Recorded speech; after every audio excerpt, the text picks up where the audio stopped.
안녕하세요. 저는 박정자입니다. 경기도 수원에 살고 있고 올해 68이 되었어요. 남들은 나이 들면 편해진다지만 저에겐 그 말이 먼 나라 얘기처럼 느껴졌습니다. 매일 아침 눈을 뜰 때마다 마음 한켠이 텅 빈 것처럼 허전했거든요. 그 허전함의 시작은 손주 얼굴을 보지 못한 어느 겨울날부터였던 것 같아요.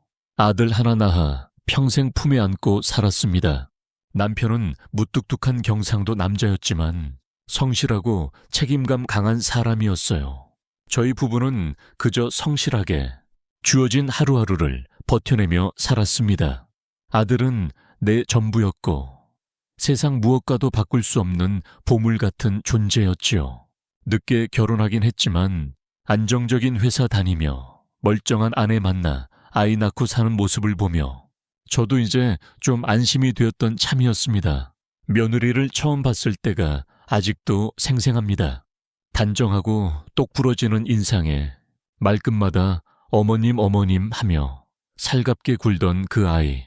처음엔 진심인 줄 알았습니다. 아니, 진심이었을지도 모르죠.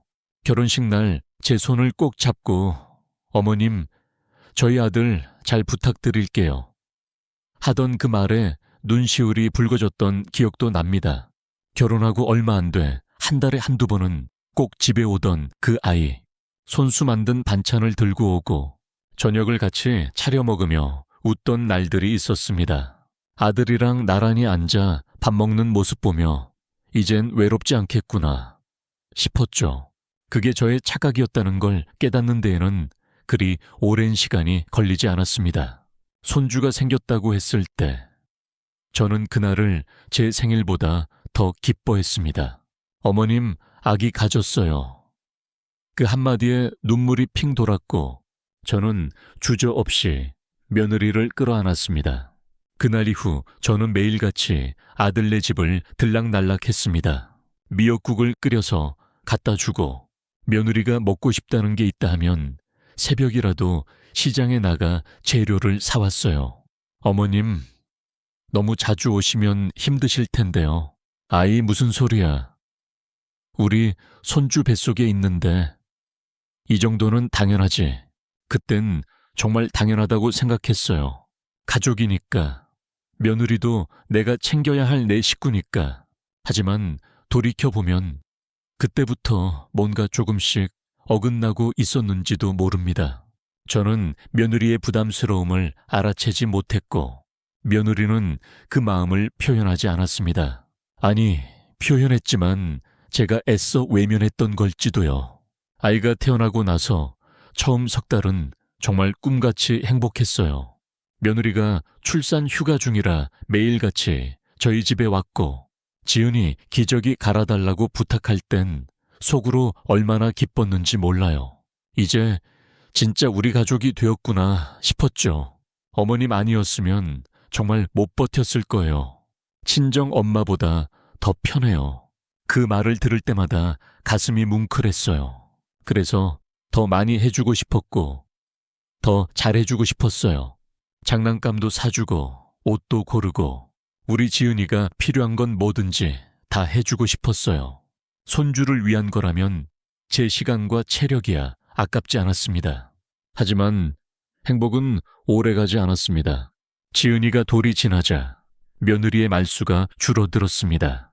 요즘 회사 복귀 준비 때문에 좀 바빠요. 처음엔 그럴 수 있다고 생각했어요.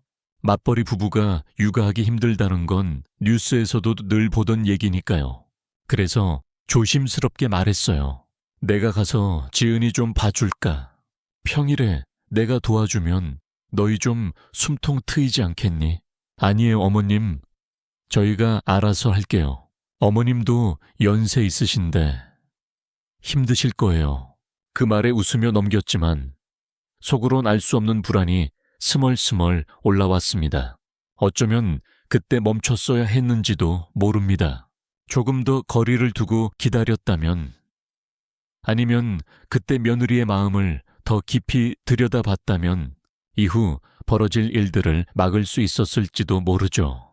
하지만 저는 멈추지 않았습니다. 아니, 멈출 수가 없었습니다. 지은이가 너무 보고 싶었으니까요.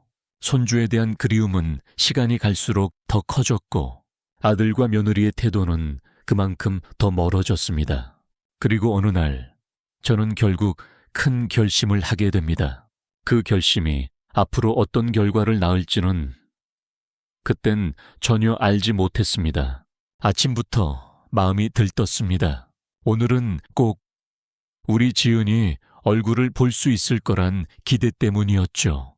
지난 석 달 동안 아무리 연락해도 답이 없던 며느리, 아들도 늘 바쁘단 말만 반복했고요.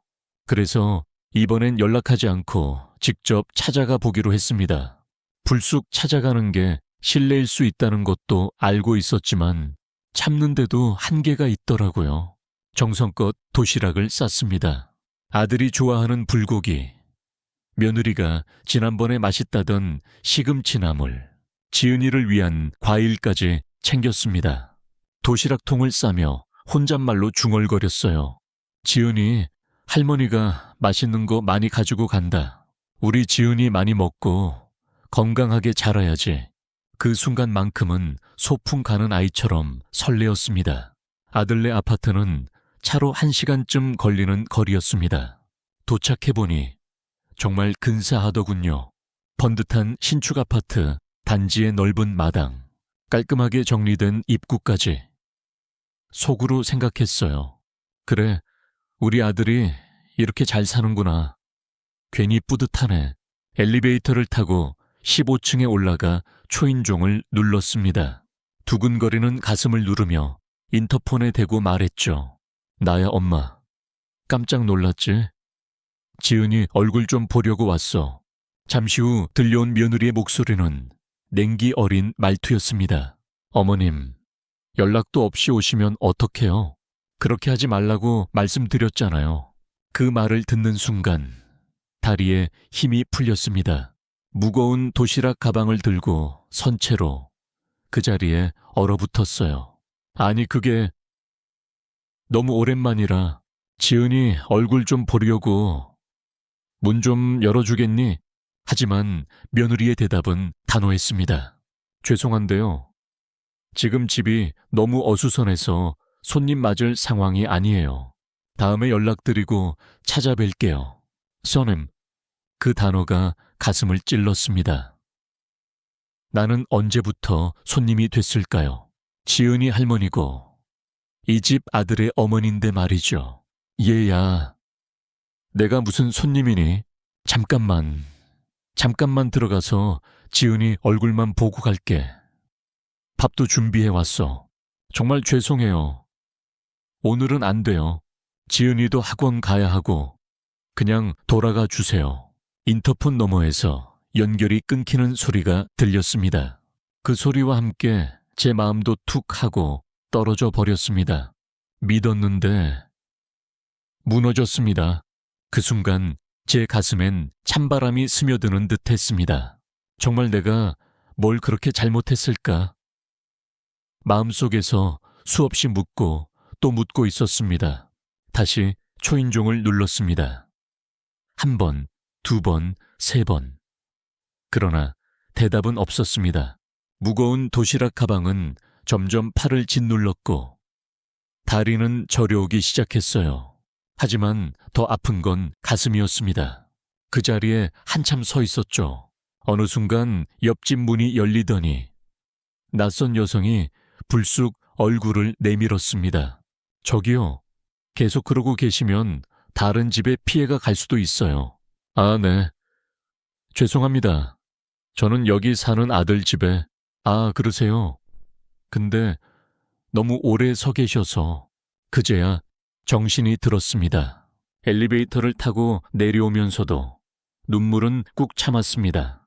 아파트 경비 아저씨라도 보면 민망할 것 같았거든요. 차 안에 앉자마자 그제야 눈물이 터졌습니다. 억울하고 서러워서, 무엇보다 내가 정말 손님이 된 것 같아서 숨이 막혔습니다. 집에 돌아와선 아무 말도 하지 못하고 소파에 주저앉아 있었습니다. 남편이 퇴근하고 와서 물었죠. 여보, 어디 아파? 얼굴이 왜 그래? 아들네 갔다 왔어. 그 말을 들은 남편의 얼굴이 굳었습니다. 그래서 지은이 얼굴은 봤어? 고개를 저었더니 남편은 한숨을 쉬며 말했습니다. 내가 뭘 했어? 미리 연락하고 가라고 했잖아. 연락하면 또 바쁘다고 했을 거야. 근데 문도 안 열어주더라. 나를 손님 취급하면서 그날 밤 저는 잠을 이루지 못했습니다. 침대에 누워 천장을 보며 생각했습니다. 내가 뭘 그리 잘못했을까? 그저 손자 얼굴이 보고 싶었을 뿐인데 이토록 문전박대를 당해 하는 건가? 그저 너무 보고 싶어서, 너무 사랑해서 그랬던 건데 다음날 아침 아들에게 전화를 걸었습니다. 엄마, 무슨 일이야? 어제 집에 갔었어. 지은이가 너무 보고 싶어서. 미안해 엄마. 집사람이 좀 예민했나 봐. 이해해줘. 예민하다고? 문도 안 열어주는 게 예민한 거니? 내가 뭘 그렇게 잘못했니? 아니, 그런 뜻은 아니고 요즘 애 때문에 스트레스가 많아서 그래. 너무 상심하지 마. 아들의 그 말은 위로가 아니었습니다. 오히려 저를 더 외롭게 만들었어요. 그럼 언제 볼 수 있는 거니? 할머니가 손주 얼굴 한번 보는 게 그렇게 어려운 일이야? 조금만 기다려. 정리되면 연락할게. 그 조금만이라는 말이 몇 달째 계속되고 있다는 걸 아들은 모르는 걸까요? 기다리다 지쳐가는 제 마음은 누구도 모르는 걸까요? 저는 그 전화를 끊고 나서 결심했습니다. 이제 더는 부탁하지 않겠다고, 내 마음을 전하는 방법이 달라져야 한다고. 하지만 그 결심은 생각보다 더 큰 파장을 몰고 오게 됩니다. 며칠 후였습니다.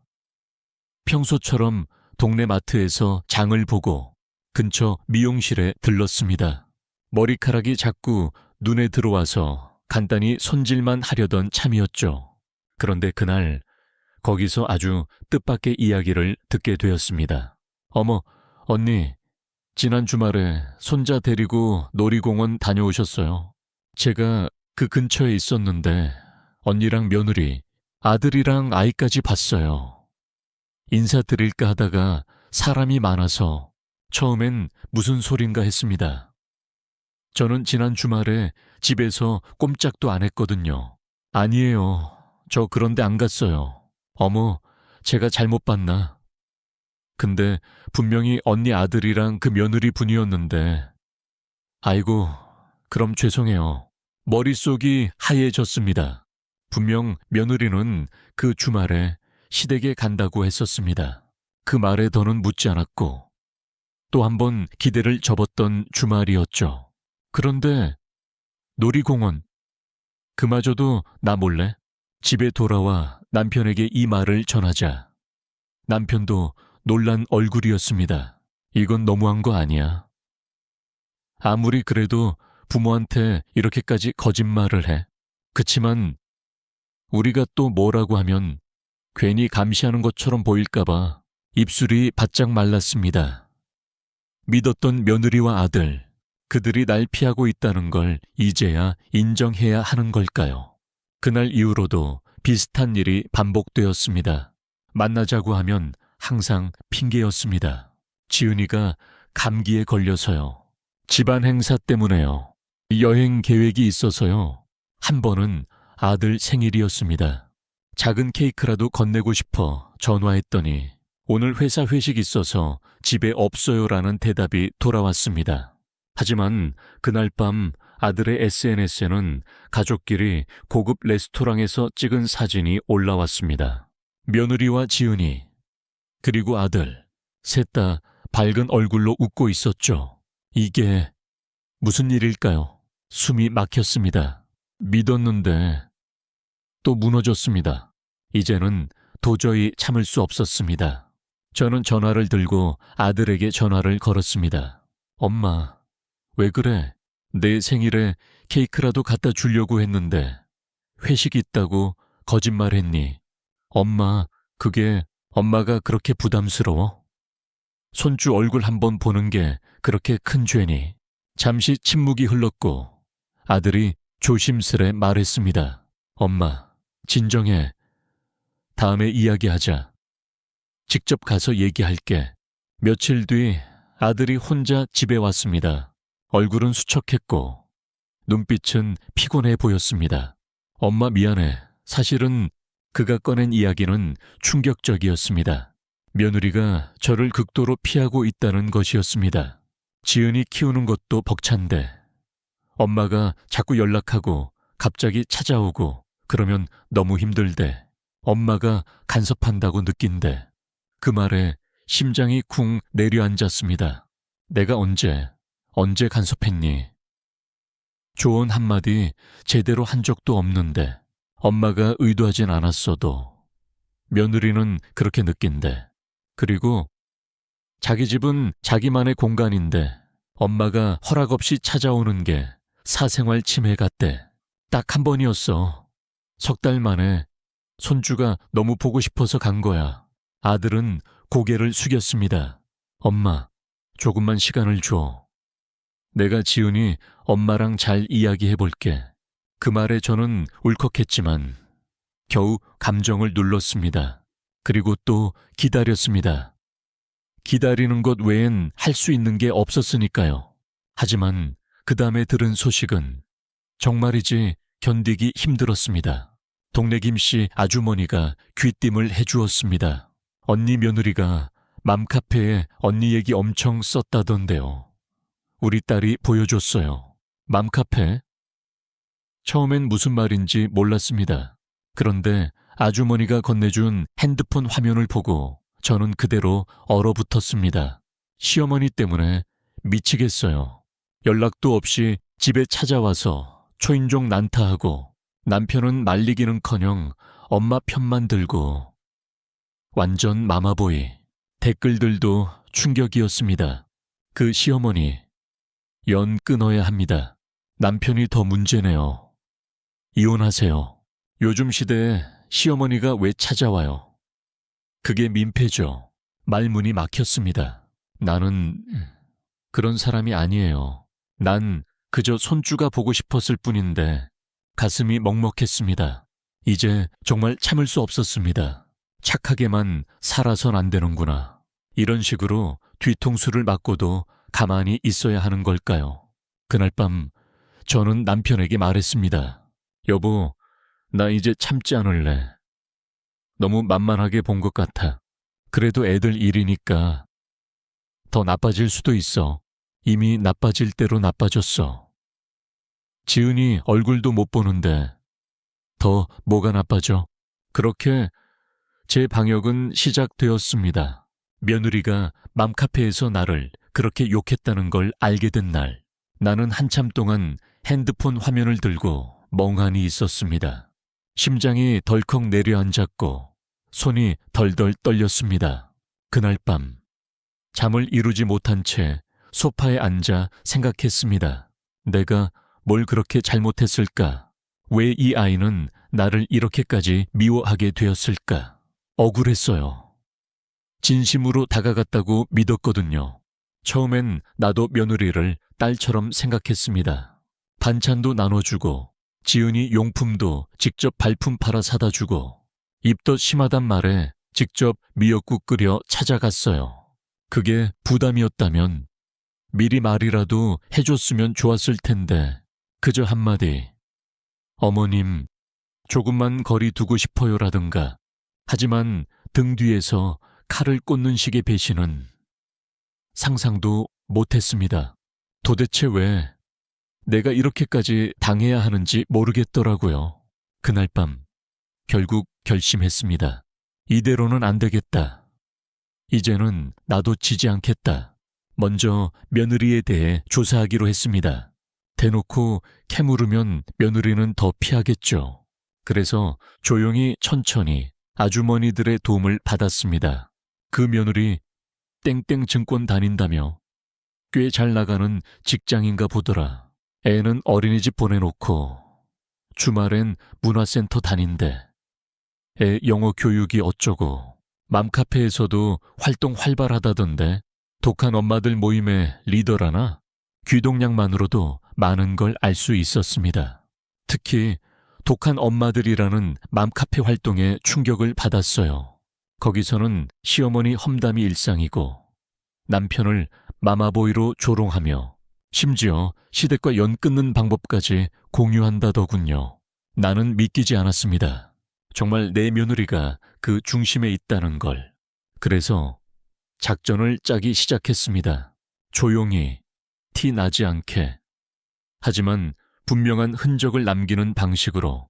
첫 번째는 며느리의 회사였습니다. 그 아이가 사회적으로 얼마나 깔끔한 이미지를 중요하게 여기는지 잘 알고 있었어요. 그래서 며느리 회사 홈페이지에 들어가 윤리제보 게시판을 찾았습니다. 귀사의 김정미 과장이 온라인 커뮤니티에서 가족을 비방하고 시어머니에 대한 모욕적인 글을 반복적으로 게시하고 있습니다. 이러한 행위는 기업 이미지에도 부정적인 영향을 줄 수 있으므로 관련 내용을 검토해 주시기 바랍니다. 첨부 파일에는 해당 게시글 캡처 이미지가 포함되어 있습니다.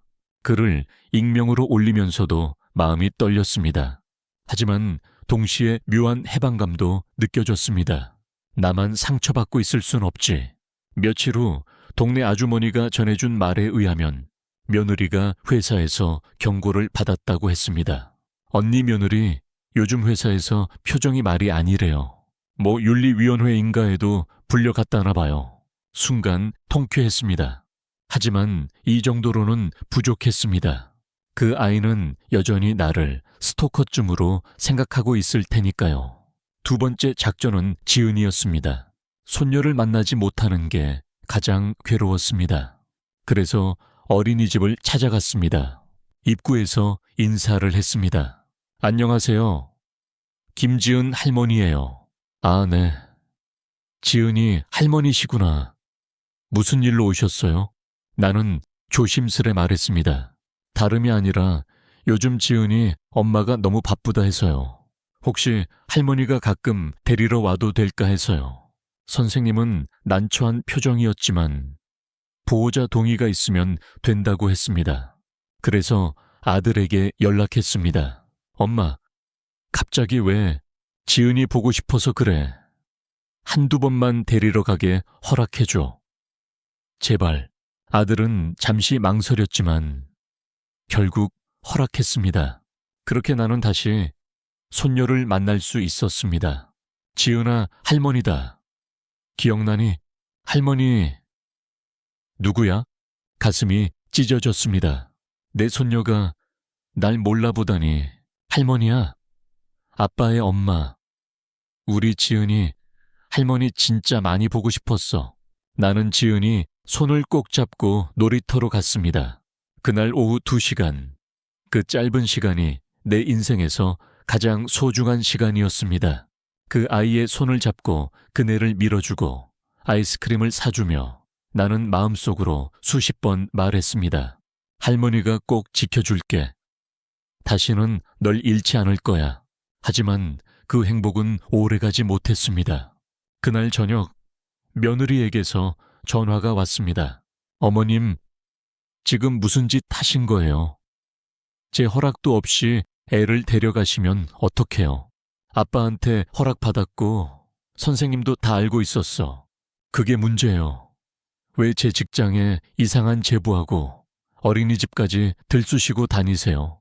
그제야 며느리가 눈치챈 겁니다. 내가 움직이고 있다는 걸. 어머님, 정말 이러실 거예요.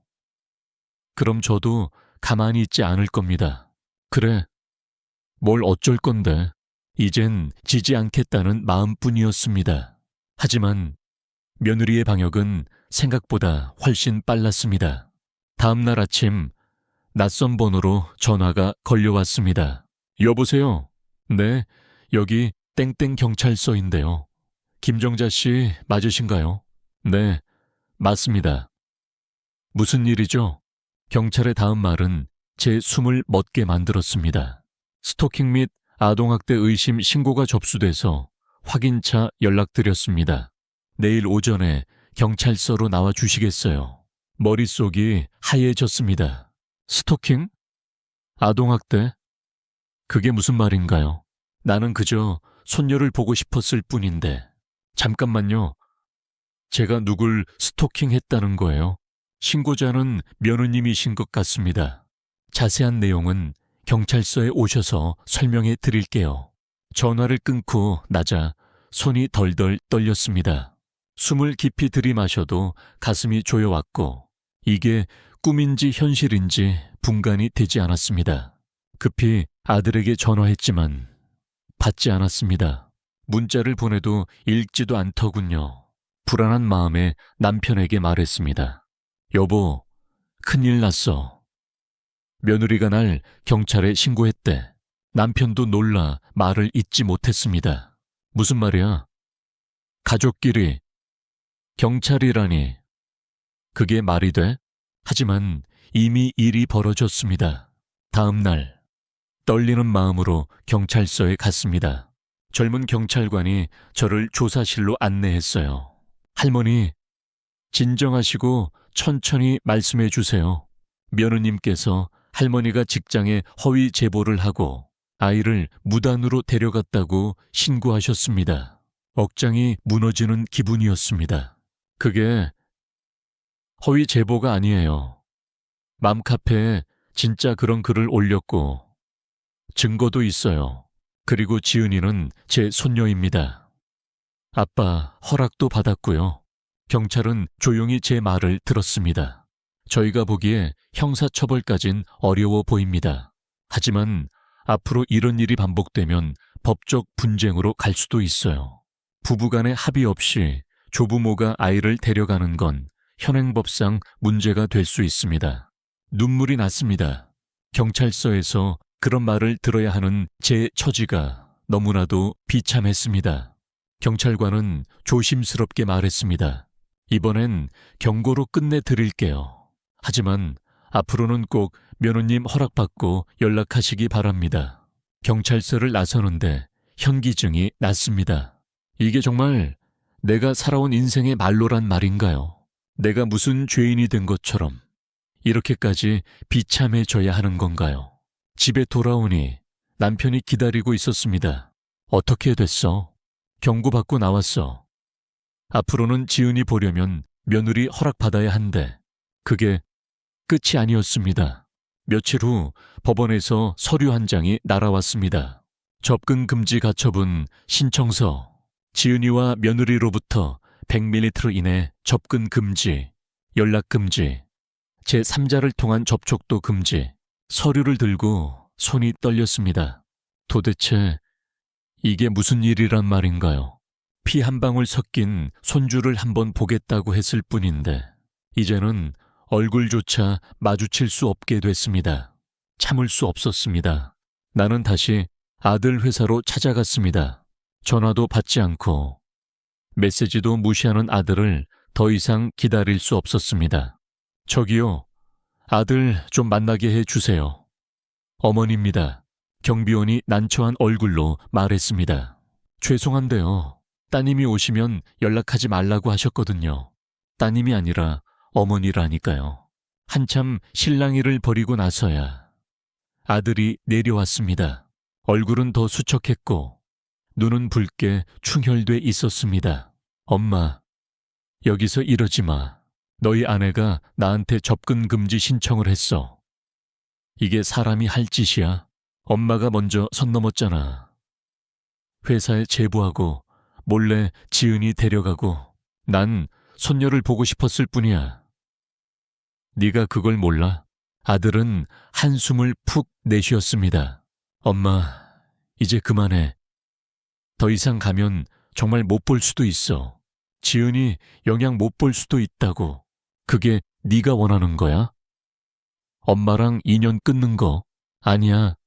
하지만 이렇게 싸우는 관계로는 지은이에게 더 안 좋아.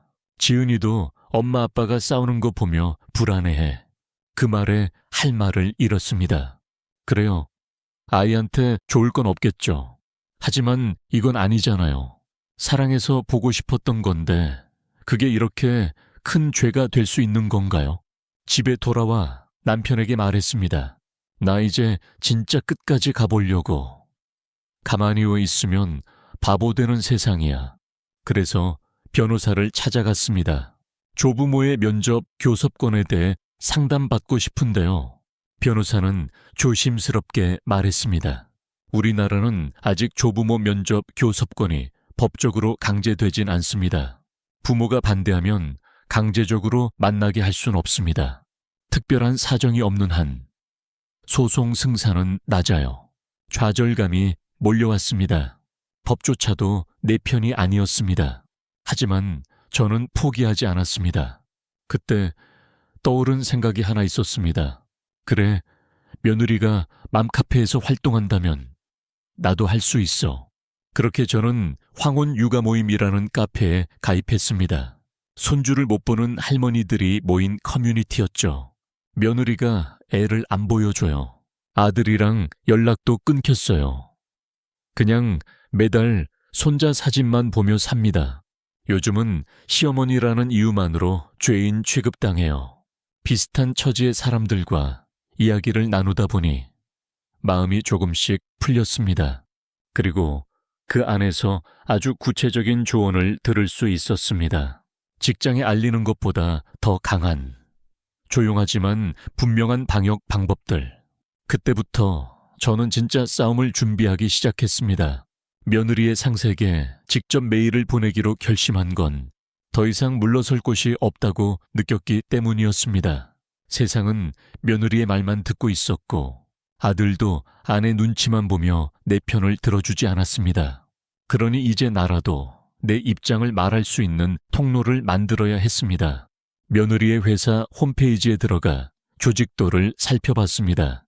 그 아이 이름 옆에 적힌 직급과 소속팀, 그 아래에는 상사로 보이는 이의 이름과 직책이 나와 있었습니다. 조심스럽게 그의 이메일 주소를 찾아냈습니다. 메일을 쓰기 전 수십 번 머릿속으로 연습했습니다. 너무 감정적이어선 안 됩니다. 하지만 사실은 사실대로 써야 했죠. 제목, 김정미 과장 관련하여 말씀드립니다. 내용, 안녕하세요.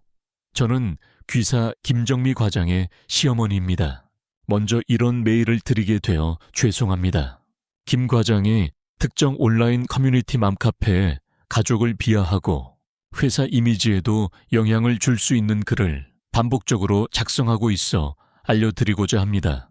캡처한 글 일부와 함께 간단한 설명도 첨부했습니다. 나는 마지막 문장을 이렇게 적었습니다. 가정의 갈등이 업무에까지 영향을 줄 수 있다는 점을 고려해 주시기 바랍니다. 보내기 버튼을 누르고 나서도 손이 떨렸습니다. 내가 지금 무슨 일을 하고 있는 걸까? 하지만 곧 이런 생각이 들었습니다. 그 아이가 먼저 시작했잖아. 나를 경찰에 신고하고 접근 금지 신청까지 했던 그 아이가 며칠 뒤 예상보다 빠르게 결과가 돌아왔습니다. 동네 아주머니를 통해 들은 말이었습니다.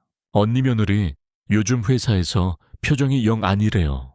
프로젝트에서 빠졌고 상사한테 경고받았다더라.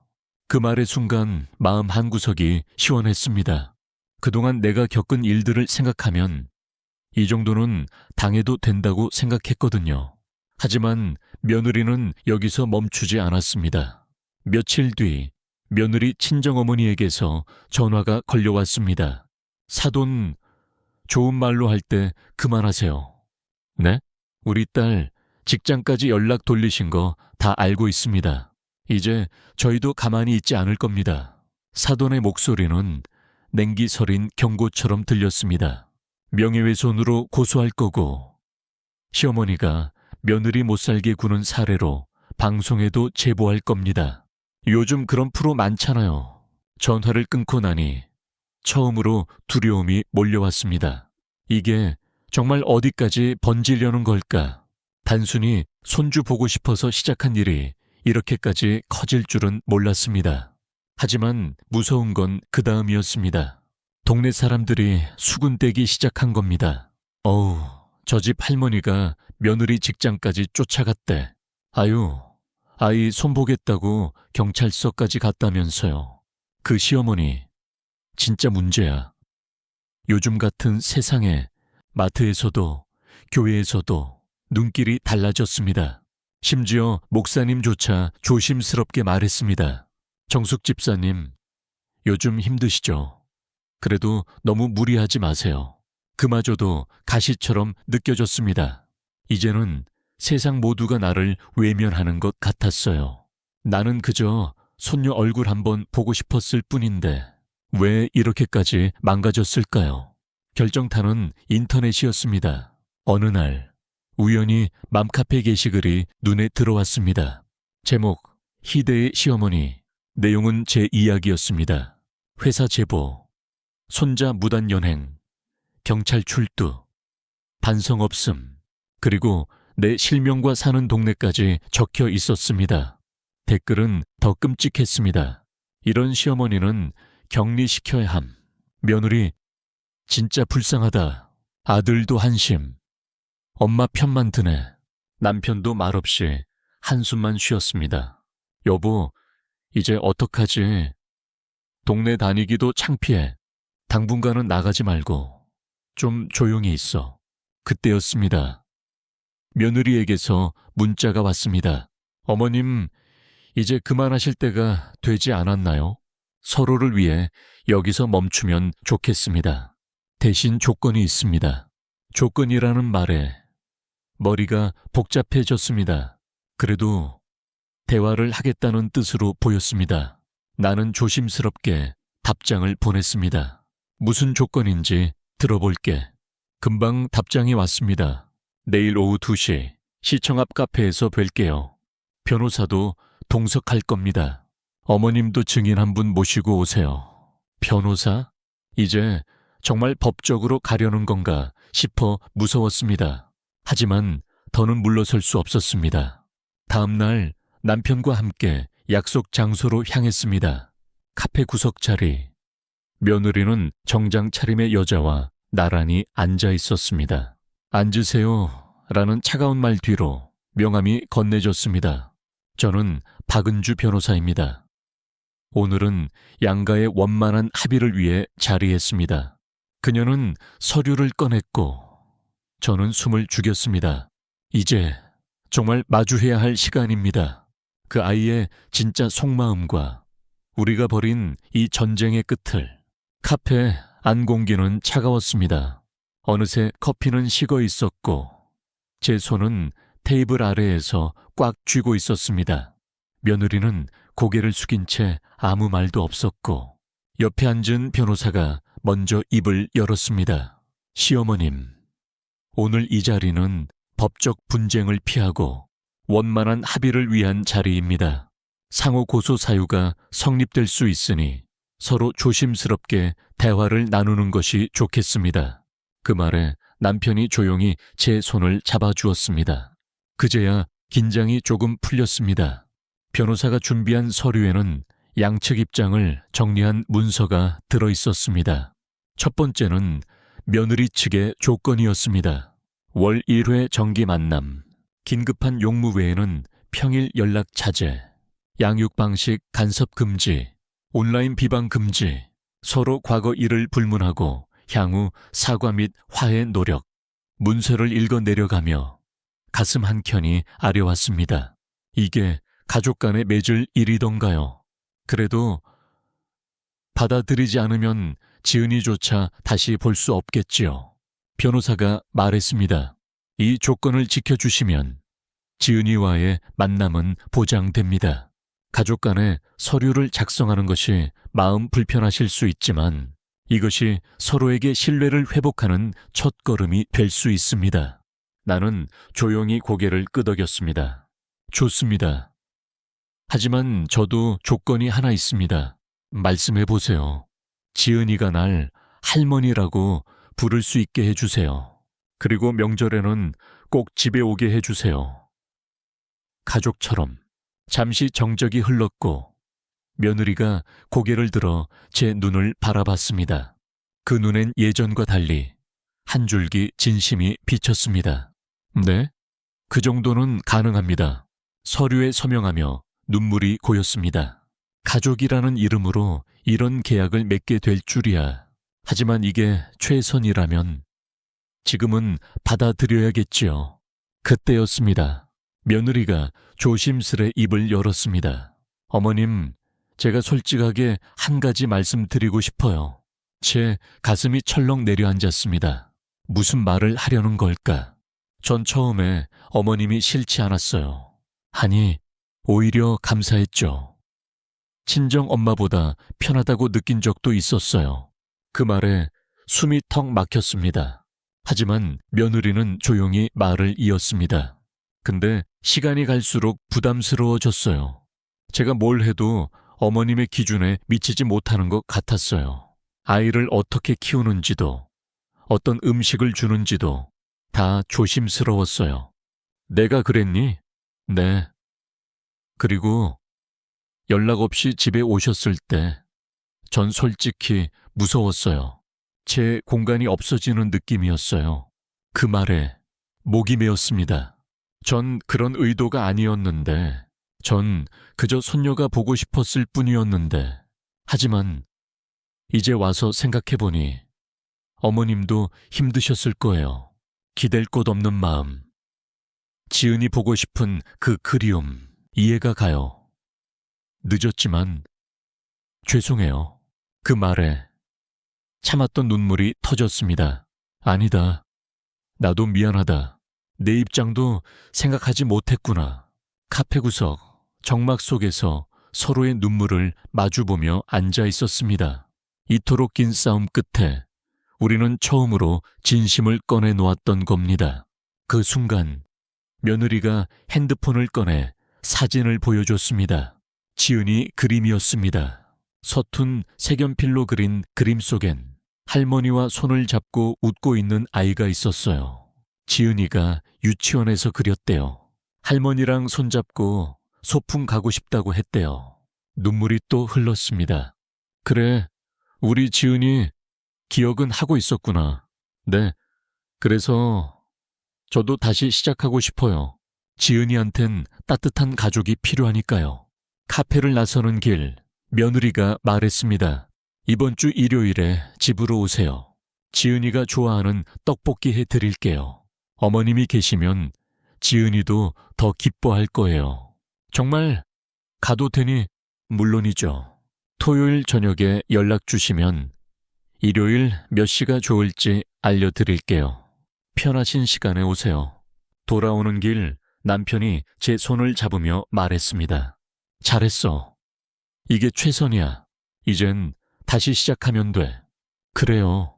모든 걸 되돌릴 수는 없겠지만 지금부터라도 천천히 다시 쌓아가면 되겠지요. 일요일 아침 새벽부터 눈이 떠졌습니다. 잠을 설친 것도 아닌데도 왠지 모르게 마음이 들떠 있었습니다. 거실 창가에 앉아 따스한 햇살을 받으며 저는 오래간만에 주방으로 향했습니다. 지은이가 좋아한다는 떡볶이를 만들 생각에 괜히 콧노래까지 흘러나왔죠. 양파는 달달하게 볶아줘야 지은이가 안 매워하지. 어묵은 얇게 썰어야 잘 먹고 오전 내내 분주했지만 전혀 힘들지 않았습니다. 마치 오래된 무게 하나를 내려놓은 듯 가벼운 기분이었어요. 정고가 가까워지자 며느리에게서 문자가 왔습니다. 어머님, 저희 1시쯤 도착할 것 같아요. 지은이가 엄청 신났어요. 그 한 줄이 얼마나 큰 위로가 되었는지 모릅니다. 신났다는 말, 그 속에 담긴 아이의 기대감이 느껴졌습니다. 이제는 날 기억하고 있다는 뜻이겠지요. 나는 떡볶이 국물을 다시 한번 끓이면서 아이처럼 들뜬 마음을 다잡았습니다. 1시 정각, 현관문에 초인종이 울렸습니다. 지은이다. 어서 들어와. 문을 열자마자 지은이가 먼저 달려들었습니다. 할머니, 안녕하세요. 저 왔어요. 그 순간 가슴이 벅차올랐습니다. 그 작은 팔로 제 다리를 꼭 안아주는 아이의 온기가 온몸을 따뜻하게 감쌌습니다. 우리 지은이 많이 컸네. 보고 싶었어. 정말 많이. 뒤따라 들어오는 며느리와 아들도 어색한 웃음을 지으며 인사를 했습니다. 안녕하세요, 어머님.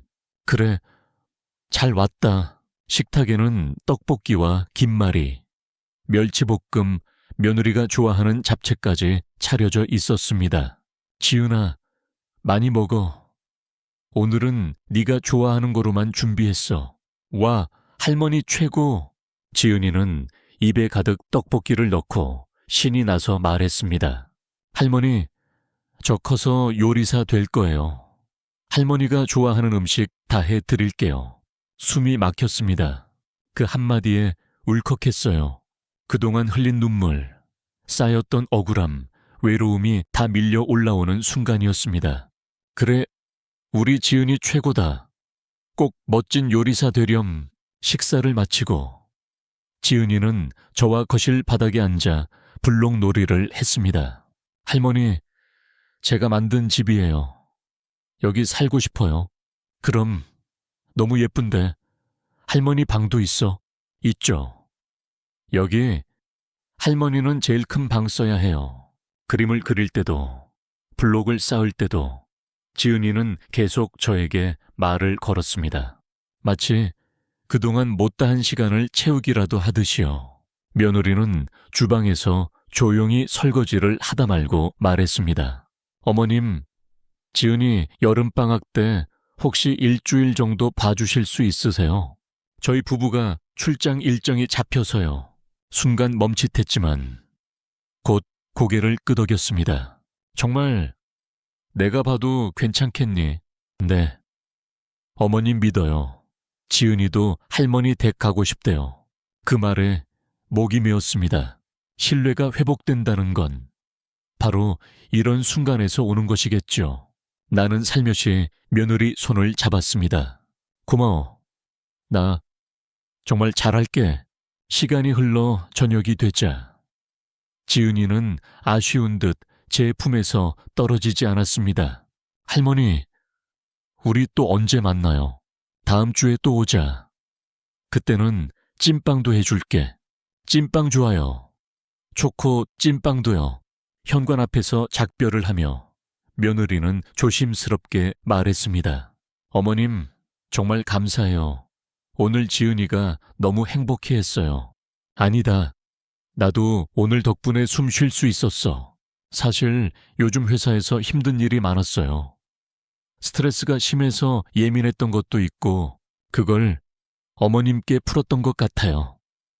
죄송해요. 나는 며느리를 바라보다가 말없이 안았습니다. 괜찮다. 너도 힘들었겠지. 이제는 같이 풀어가자. 그날 밤 거실 소파에 앉아 혼자 진한 녹차를 마셨습니다.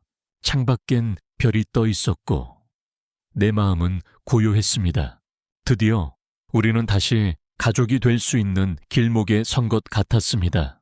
무너졌던 것들이 조금씩 제자리를 찾아가고 있었습니다.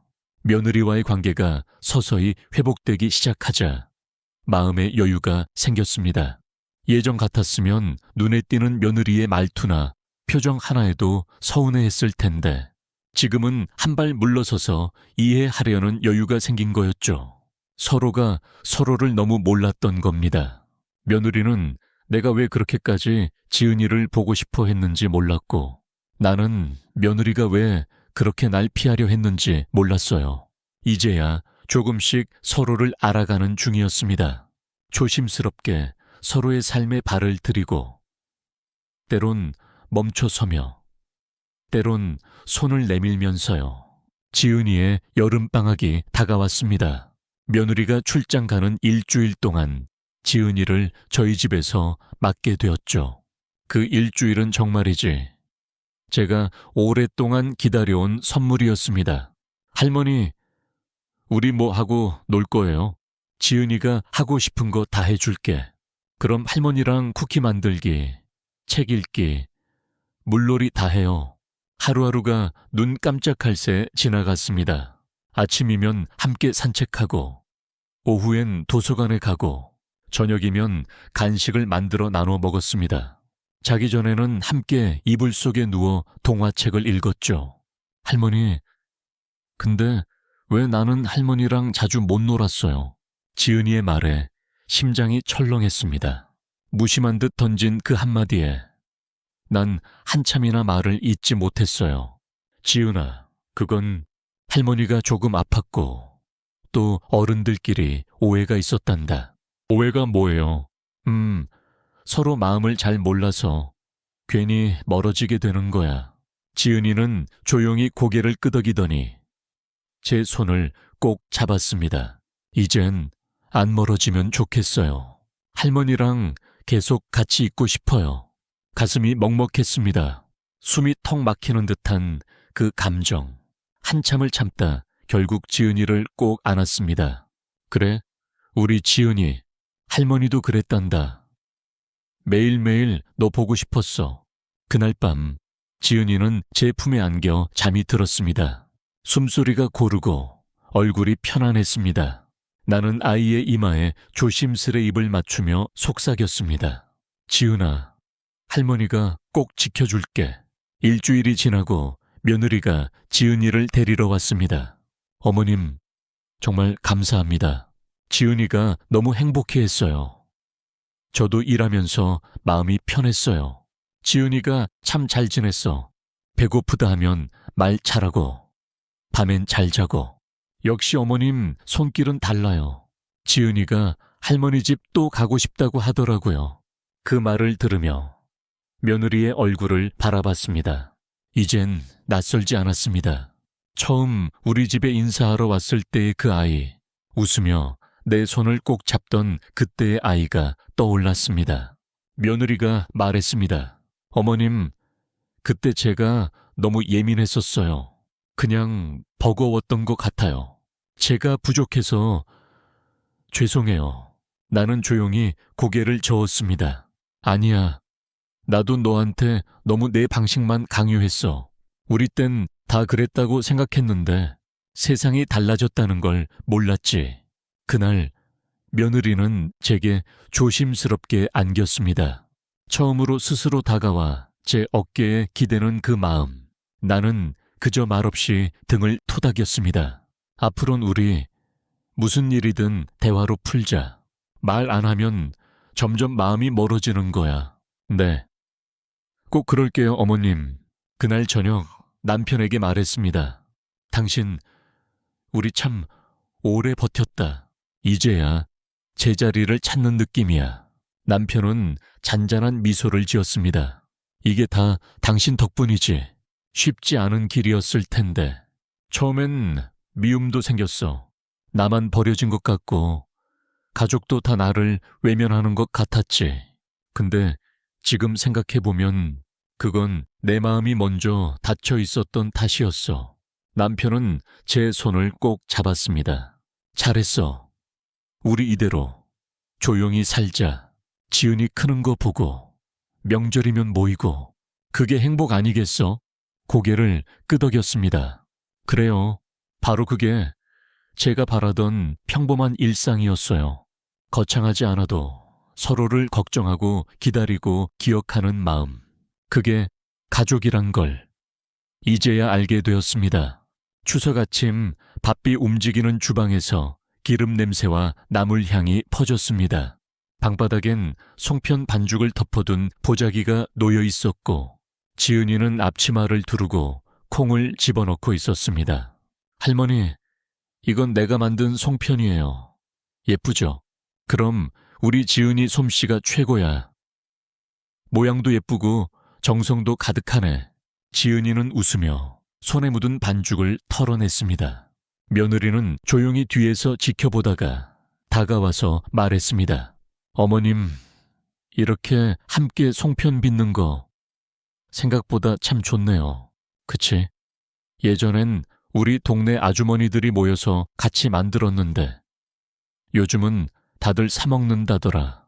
그땐 서로 얼굴도 자주 보고 음식 나누고 그랬겠네요. 그래, 그게 정이었지. 잠시 흐른 정적 속에서 며느리는 조심스럽게 말을 이었습니다. 사실 그동안 어머님을 너무 내 방식대로만 보려고 했던 것 같아요. 부담스럽다. 간섭이다. 그런 생각만 했지 어머님 마음은 생각해보지 못했어요. 나는 고개를 끄덕였습니다. 괜찮아. 사실 나도 너한테 말은 안 했지만 서운한 게 참 많았거든. 근데 이제는 그런 마음도 다 내려놨어. 그래도 말씀해 주세요. 어머님 마음 미리 알았더라면 이렇게 오해가 커지지 않았을 텐데요. 지은이가 조용히 끼어들었습니다. 엄마, 아빠, 할머니, 우리 이제 다 같이 사이좋게 지내면 안 돼요. 난 엄마도 좋고 할머니도 너무 좋아요. 그 말에 세 사람이 동시에 웃었습니다. 숨이 막혔습니다. 순간 내 안에 오래된 상처들이 하나씩 사라지는 듯 했어요. 명절 식탁에 둘러앉은 가족들. 지은이는 할아버지에게 송편을 건네며 말했습니다. 할아버지, 이거 제가 만든 거예요. 맛있게 드세요. 오, 우리 손녀가 만든 송편이라니. 오늘은 2그릇도 거뜬히 먹겠는걸. 그날 저녁 지은이는 제 무릎에 앉아 말했습니다. 할머니, 나 커서도 할머니 집 자주 올 거예요. 엄마랑 싸우지 말고 꼭꼭 약속해요. 나는 그 아이의 손을 꼭 잡았습니다. 그래, 우리 지은이, 할머니도 약속할게. 이젠 엄마랑도 잘 지낼 거고 지은이랑도 매달 만나고 우리 가족끼리 꼭 행복하게 지낼 거야. 며느리는 지은이 머리를 쓰다듬으며 말했습니다. 지은아, 네가 이렇게 말해줘서 엄마도 용기 났어. 고마워. 그날 밤 남편과 나는 나란히 소파에 앉아 있었습니다. 여보, 생각해보면 참 먼 길을 돌아왔네. 그래, 우리 참 많이 아팠지.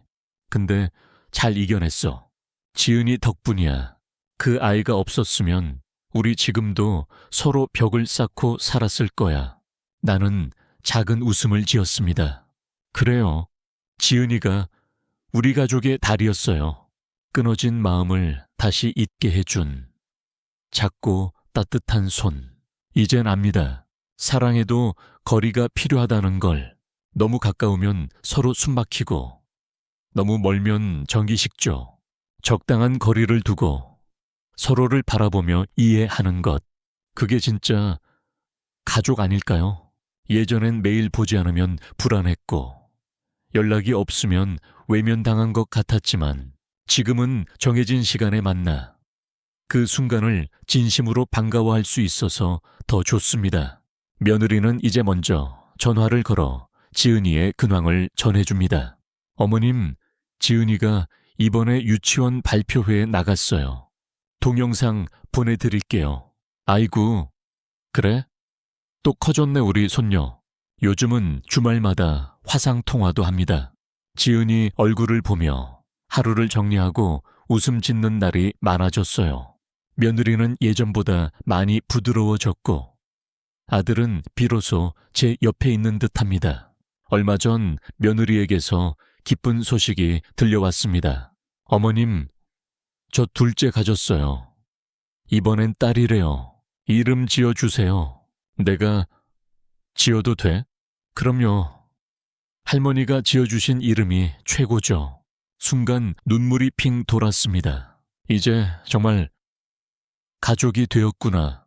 고통도 오해도 싸움도 지나고 우리 사이엔 진심만이 남아있었던 겁니다. 이제 저는 평범한 할머니입니다. 매일 지은이를 보는 건 아니지만 만날 때마다 마음을 다해 반가워하는 손주와 저를 딸처럼 존중해주는 며느리가 있으니까요. 남편이 묻습니다. 다음 주에 지은이 온다지. 뭐 해줄까? 지은이가 좋아하는 거 해줘야지. 떡볶이랑 초코 찐빵, 그리고 며느리 좋아하는 차도 좀 사놔야겠어. 이런 소소한 일상이 얼마나 소중한지 그때는 정말 몰랐습니다. 행복은 멀리 있지 않았습니다. 그저 서로를 이해하고 존중하는 마음 안에 있었죠. 이 이야기를 듣고 여러분은 어떻게 생각하시나요? 그날의 진실을 목격했다면 당신은 어떤 선택을 하셨을까요?